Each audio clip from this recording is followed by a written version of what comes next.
সবাইকে এই সংগ্রামী অভিনন্দন। আজ এই খাগড়া জামে মসজিদ প্রাঙ্গণে এখনো পর্যন্ত আমরা আসরের নামাজটা সকলে আদায় না করেও বসে আছি। খুব শীঘ্রই আমাদের এই সমাবেশের বক্তব্য শেষ হয়েই আমরা নামাজ পড়ব একই সঙ্গে।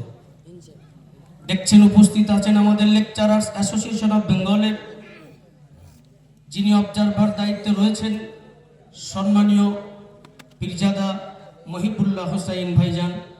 পাশাপাশি আমারই পাশেই বসা এই লেকচারার্স অ্যাসোসিয়েশন অফ বেঙ্গলের জেনারেল সেক্রেটারি জনাব মাওলানা সাদ্দাম হোসেন যুক্তিবাদী সাহেব।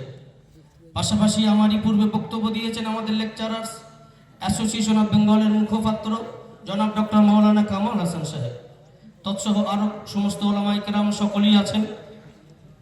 আমি সর্বপ্রথমে জানাই, আমাদের জানা উচিত আজ কেন এই খাগড়ার জমিনে, কেন এই মসজিদের পাশেই মসজিদ প্রাঙ্গণে আমরা এতগুলো মানুষ একত্রিত হয়েছি। আমাদের জানা উচিত, ইতিপূর্বে আপনারা সমস্ত বক্তব্য শুনেছেন, এই ওয়াকফ বিল প্রত্যাহারের দাবিতে আমরা একত্রিত হয়েছি। আমাদের এই সংগ্রাম আজ এখান থেকে যেমন শুরু হয়েছে, আমাদের এই সংগ্রাম আগামী দিনে কলকাতার রাজপথ থেকে শুরু করে, কলকাতার ব্রিগেড ময়দান থেকে শুরু করে আমাদের এই সংগ্রাম চলবে যতক্ষণ না পর্যন্ত এই বিজেপির তৈরি করা আরএসএস এর মদদে আজ এই বিজেপি সরকার আজ পর্যন্ত প্রত্যেকটা জায়গাতে বাবরি মসজিদ থেকে শুরু করে আমাদের এক একটা জায়গায় তারা হস্তক্ষেপ করছে।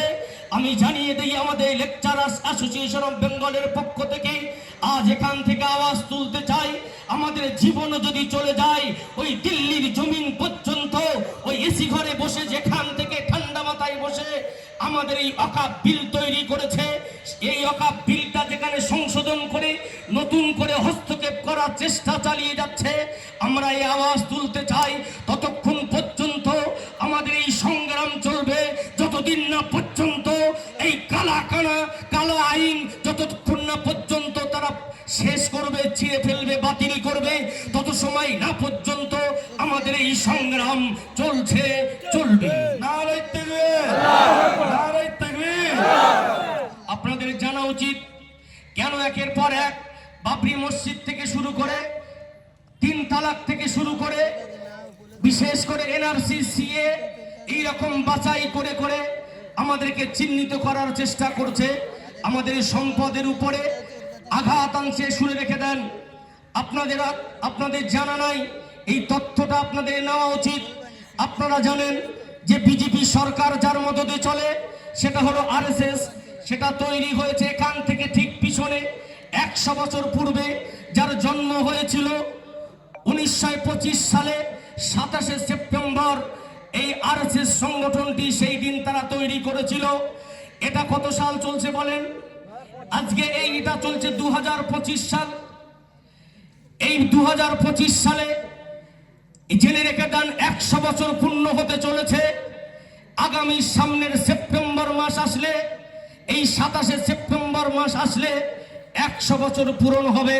তাই আপনাদেরকে সাবধান করে দিতে চাই, যতক্ষণ না পর্যন্ত এই ভারতবর্ষে তারা হিন্দুস্তান বলে তারা ঘোষণা করতে চায়, তাদের তলে তলে তাদের সেই চক্রান্ত চলছে। আমাদের দুঃখ নাই, তবে শুনে রেখে দাও, বিজেপি সরকার ওই আরএসএস এর মদদে আজ পর্যন্ত যতগুলি কাজ তোমরা চালিয়ে যাচ্ছ, আমরা জানাতে চাই এই ভারতবর্ষে আমরা কোনো হিন্দু দাদাদের প্রতি আমাদের কোনো ক্ষোভ নাই, কোনো খ্রিস্টান ধর্মের প্রতি আমাদের ক্ষোভ নাই। কারণ এই ভারতবর্ষ এটা হলো সম্প্রীতির ভারতবর্ষ। বিশেষ করে এই পশ্চিম বাংলা এটা হলো সম্প্রীতির বাংলা, যেখানে আমরা হিন্দু, মুসলিম, জৈন, খ্রিস্টান একই সঙ্গে কাঁধে কাঁধ মিলিয়ে আমরা চলে আসছি।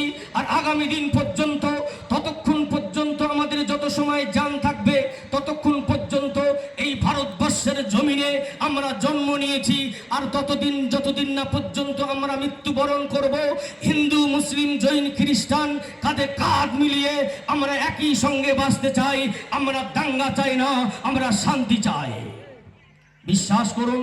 তাই আপনাদেরকে কিছু এই বার্তা একের পর এক আমাদের লেকচারার্স অ্যাসোসিয়েশন অফ বেঙ্গলের পক্ষ থেকে সমস্ত লেকচারাররা তারা দিচ্ছিলেন। তাই আমার বক্তব্য আমি দীর্ঘায়ু করব না, তবে শুধু এইটুকু মনে রাখুন, এই অকাপ সম্পত্তি নিয়ে তারা যেভাবে মাতামাতি করছে, মনে রাখুন এই মসজিদ যে কোনো মুহূর্তে তালামারা হতে পারে। আপনাদের এই খাগড়ার জমিনে যে কোনো কবরস্থানে আগামীকাল একটা সাইনবোর্ড ঝুলিয়ে দেওয়া হবে, এখানে একটা যে কোনোভাবে একটা প্রতিষ্ঠান করা হবে। বলেন এটা কি মেনে নেবেন আপনারা? এটা কি মেনে নেবেন? মসজিদে তালা পড়ুক, এটা মেনে নেবেন?